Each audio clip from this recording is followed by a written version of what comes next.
नमस्कार. अशा लाईफस्टाईलमध्ये तुमचं अगदी मनापासून सगळ्यांचं स्वागत आहे. तर आज मी बनवलेली आहे बालुशाही. तर अर्धा किलो मैद्यापासून इथं रसरशीत अशी आपण खमंग बालुशाही बनवलेली आहे. चला तर व्हिडिओला सुरुवात करूया. एकदम सोप्या पद्धतीने ही बालुशाही बनवलेली आहे. तर व्हिडिओ पूर्ण नक्की बघा. तुम्हाला जर हा व्हिडिओ आवडला तर व्हिडिओला लाईक करा, जास्तीत जास्त शेअर करा आणि चॅनलवरती जर तुम्ही नवीन असाल तर प्लीज चॅनल सबस्क्राईब करायला विसरू नका. शेजारी बेल आयकनचं बटन आहे ते नक्की क्लिक करा, म्हणजे मी अपलोड केलेले व्हिडिओ तुम्हाला लगेच बघायला भेटतील.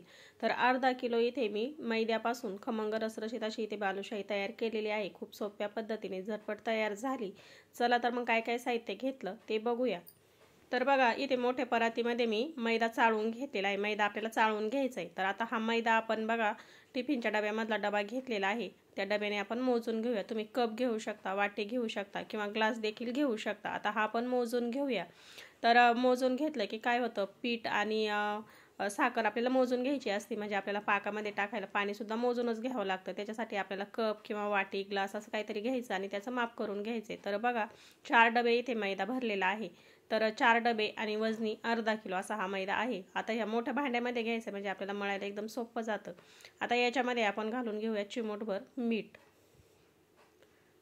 चिमूटभर मीठ घालून घेतल्यानंतर पोहे खाण्याचा जो चमचा असतो छोटा, तर अर्धा चमचा इथे मी बेकिंग सोडा घेतलेला आहे. सोडा घालून घ्यायचा, म्हणजे मग काय होतं की अगदी रसरशीत होते आणि आतून मस्त जाळीदार अशी ही बालुशाही तयार होते. आता मीठ आणि सोडा जो घालून घेतलाय तो एकत्र करून घेतलाय. आता याच्यामध्ये आपल्याला त्याच डब्याने तूप घालून घ्यायचंय. तर तूप इथे मी त्याच डब्याने मोजून घेतलेला आहे. तर पाऊण डबा इथे मी तूप गरम करून घेतलेला आहे. आता याच्यामध्ये मी थोडं थोडं करत तूप घालून घेतलं आणि चमच्याने अगोदर एकत्र करून घेतलं. आता आपण दोन्ही हाताने व्यवस्थित असं हे तूप आपल्याला या पिठावरती चोळून घ्यायचे, म्हणजे पीठ एकदम हलकं फुलकं तयार होतं आणि जाळीदार आपली बालुशाही तयार होते. 4 डबे आपला मैदा होता अर्धा किलो आणि त्याच्यासाठी आपण पाऊण डबा त्याच डब्याने इथे तूप गरम करून घालून घेतलेलं आहे. आता तूप व्यवस्थित असं चोळून घेतलेलं आहे. तुम्ही बघू शकता अशा पद्धतीने त्याची मूठ अगदी सहज बांधली जाते. अशा पद्धतीचं तूप आपण याच्यामध्ये घालून घेतले आणि अर्धा किलो वजनी प्रमाणामध्ये 200 ग्रॅम आपण याच्यामध्ये तूप घालून घेतलंय. आता त्याच्यामध्ये आपण त्याच डब्यामध्ये ते पाणी घेतलेलं आहे. नॉर्मल पाणी घेतलंय मी साधं. आता याच्यामध्ये आपण थोडं थोडं करत पाणी घालून घेऊया. याच्यामध्ये मी दही अजिबात घालत नाही. तर बिना दह्याचीच आपण इथे बालुशाही करणार आहोत. तर आता थोडं थोडं करत पाणी घालून घेऊया आणि जसं आपण गव्हाचं पीठ मळतो असं जोर लावून एकदम मऊसू, तसं पीठ आपल्याला हे अजिबात मळायचं नाही. फक्त एकसारखं मी इथे त्याचा उंडा असा गोळा करून घेतलेला आहे. तुम्ही बघू शकता अशा पद्धतीचं पीठ आपल्याला फक्त हाताने हलक्या हाताने एकसारखं करून घ्यायचं. त्याला अजिबात आपल्याला जोर देऊन मळून घ्यायचं नाही, एकसारखं करून घ्यायचं नाही. आता मी तुम्हाला याची बालुशाही बनवून दाखवते. मी अजिबात जोर देऊन हे पीठ मळलेलं नाही, फक्त हलक्या हाताने एकत्र करून घेतलं आहे. म्हणजे अशा पद्धतीने पीठ एकत्र करून घ्यायचं. बालुशाहीला खूप छान असे लेयर्स येतात. तर बघा मी इथे बालुशाही तुम्हाला लगेच बनवून दाखवते. आपल्याला हे पीठ तर अजून भिजवून घ्यायचे 10 मिनिटासाठी, पण बालुशाही अगदी मस्त अशी तयार झालेली आहे. लगेच आपण बनवून घेतली तरी सुद्धा. आता हे पीठ असंच एकत्र करून घेऊया आणि 10 मिनिटासाठी याच्यावरती झाकण ठेवूया. 10 मिनिटासाठी हे पीठ मी असं भिजू दिलं आणि आता आपण याची बालुशाही बनवून घेऊया. हे पीठ मी अजिबात मळून घेणार नाही, याची लगेच आपण बालुशाही बनवून घेऊया. असंच पीठ ठेवायचं, फक्त हलक्या हाताने आपण एकत्र करून घेतलेलं आहे. म्हणजे काय होतं की बालुशाहीवरती खूप छान अशी लेयर्स येते आणि आतून एकदम जाळीदार अशी ही बालुशाही तयार होते. खायला खूप छान लागते आणि पाकामध्ये सुद्धा छान अशी मुरते. तर बघा मी अशा पद्धतीने आता 10 मिनिटं पीठ हे भिजवून घेतल्यानंतर बालुशाही आपण आता बनवून घेऊया आणि मस्त अशी बालुशाही तयार झालेली आहे. तुम्ही अगदी छोट्या साईजमध्ये जरी बनवणार असाल किंवा मग तुम्हाला कशी बनवायची तुमच्या आवडीप्रमाणे. आता इथे मी मध्यम साईजची बनवून घेतलेली आहे. लिंबाच्या आकारा एवढा आपण इथे पिठाचा गोळा घेतलाय. हातावरती हलक्या हाताने एकसारखं करून घ्यायचं. मी हाताला तेल किंवा तूप काही लावलेलं नाही. अशा पद्धतीने आपल्याला हातावरती एकसारखी करून घ्यायची आणि मध्यभागी आपल्याला बोटाने होल तयार करून घ्यायचा आहे. तर बघा मस्त अशी बालुशाही तयार झाली. अशा पद्धतीने संपूर्ण बालुशाही आता आपण बनवून घेऊया. हलक्या हाताने थोडीशी पसरट करून घ्यायची. आता मी तुम्हाला अजून एक बालुशाही बनवून दाखवते आणि ह्याच पद्धतीने संपूर्ण बालुशाही बनवून घेते. खूप मोठं पीठ घ्यायचं नाही, लिंबाच्या आकारा एवढं पीठ घ्यायचं आणि त्याची मध्यम आकाराची बालुशाही अशा पद्धतीची तयार होते. दोन्ही साईडनी छानपैकी होल तयार करून घ्यायचं. अजिबात पीठ एकसारखं करायचं नाही. तर बघा मस्त बालुशाही तयार झाली. आता मी ह्याच पद्धतीने संपूर्ण बालुशाही बनवून घेते. तर बघा ह्या पद्धतीने मी संपूर्ण बालुशाही बनवून घेतलेली आहे. ताटामध्ये काढून घेतली आणि अजून दुसऱ्या ताटामध्ये काही काढून ठेवलेले आहे. संपूर्ण अगोदर बनवून घेतली. आता ही आपण तळून घेऊया. तर मी अगोदरच तेल ठेवलं होतं तापण्यासाठी आणि बालुशाही त्याच्यामध्ये आपण आता सोडून घेऊया. तर तेल तापलं, गॅस इथे मी कमी केलेला आहे. संपूर्ण बालुशाही अगोदर सोडून घेऊया आणि नंतर मध्यम गॅस करू आणि मध्यम गॅसवरती एक 4-5 मिनिटं लागतात आपल्याला ही तळून घेण्यासाठी। फुल गॅस ठेवायचा नाही, फुल गॅसवरती लगेच याच्यावरती लालसर कलर येईल आणि आतून ती कच्चीच राहील। तर गॅस मध्यम ठेवायचा आणि मध्यम गॅसवरती तळून घ्यायची। आपल्याला ही तळण्यासाठी जवळपास 5 ते 6 मिनिटं लागतात। आपल्याला थोडीशी कमी गॅसवरतीच तळून घ्यायची म्हणजे ती आतून छानपैकी तळली जाते, कच्ची राहत नाही। तर आता तुम्ही बघू शकता मस्त कलर आलाय। जवळपास इथे मी मध्यम गॅसवरती 5-6 मिनिटं लागली मला तळून घेण्यासाठी, पण छान एकसारखा कलर आलेला आहे आणि मस्त तळली गेली। अशा कलरवरती आपल्याला ही बालुशाही तळून घ्यायची। आता दुसरी देखील मी याच पद्धतीने तळून घेते। आता तेलामध्ये जेवढ्या बसतील तेवढ्या बालुशाही आपण घालून घेऊया आणि छानपैकी एकसारख्या कलरवरती ह्या देखील तळून घेऊया।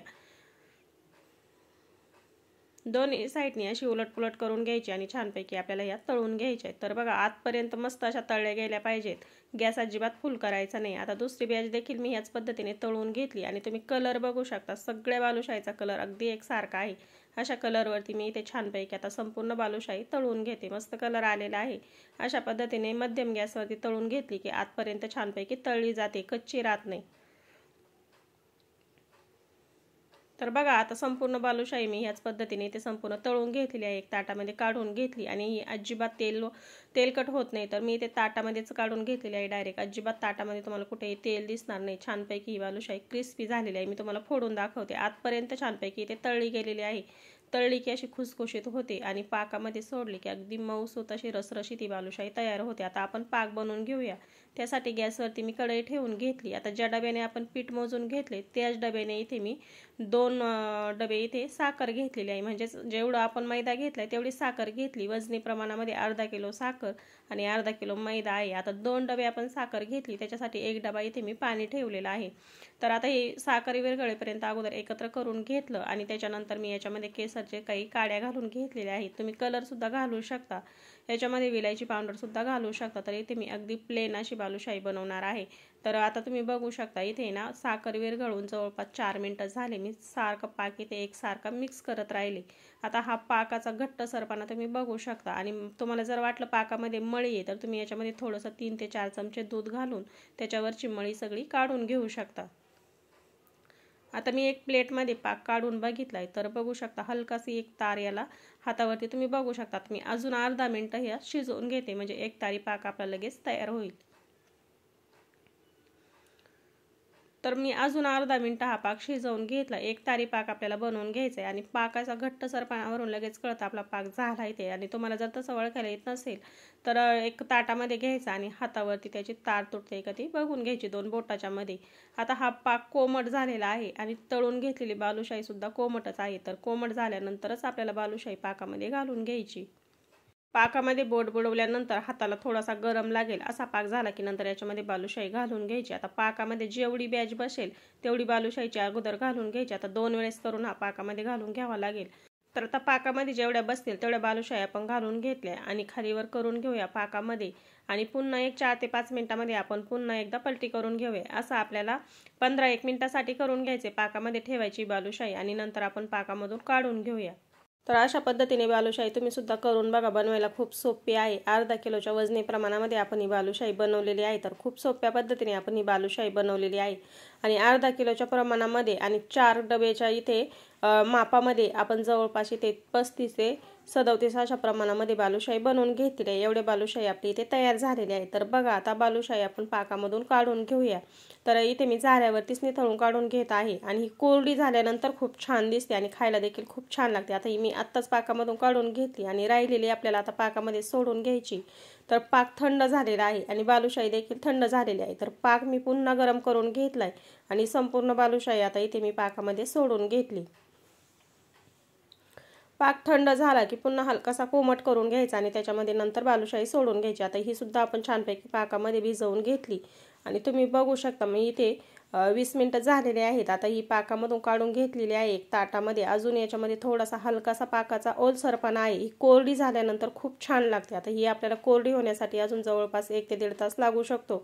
कोरडी झाल्यानंतर खूप छान अशी होते, अजिबात हाताला पाक कुठेही चिकटत नाही आणि अगदी रसरशीत अशी तयार होते। बघा मी इथे डब्यामध्ये संपूर्ण काढून घेतली। तर आजचा व्हिडिओ कसा वाटला मला कमेंटमध्ये नक्की सांगा। व्हिडिओ बघितल्याबद्दल अगदी मनापासून सगळ्यांना धन्यवाद। भेटूया पुढच्या व्हिडिओमध्ये।